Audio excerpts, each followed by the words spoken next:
New tonight from Stockton, where the school district is making additions to how U.S. history is taught in the district. The pioneering change adds the option of cultural and ethnic studies to the curriculum.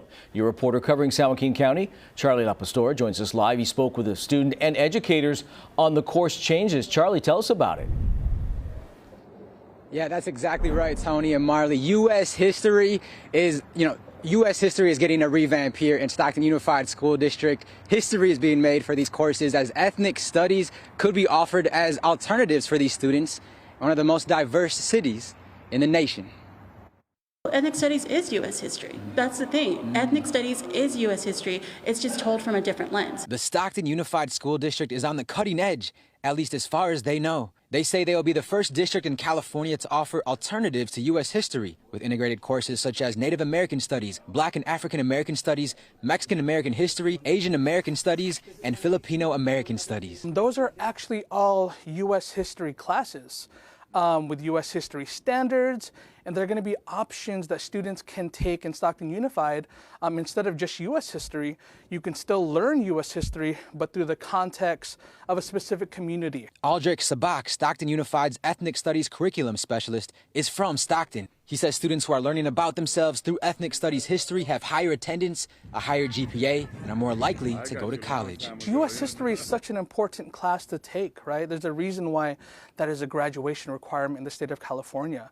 And we're still going to make sure that happens. It's just we're going to contextualize it more, provide more information, more experience, more background.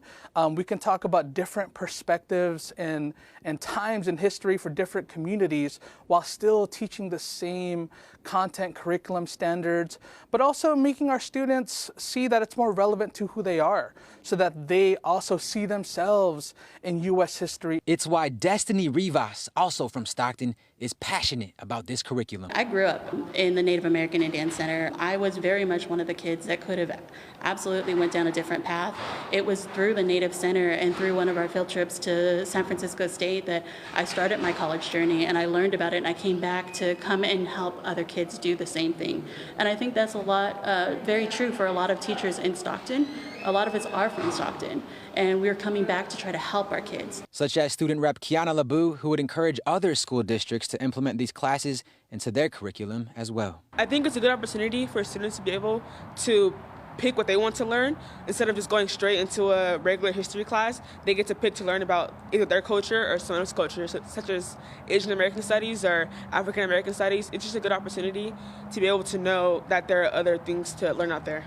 It just gives me inspiration to use my voice and speak out and not be afraid to be who I am. Now, Rivas also told me that there was actually a vote up today to name a building after a Native American educator. His name is Dale Fleming. And if that vote passes, she told me it'll actually be the first building in all of Stockton to be named after a Native American.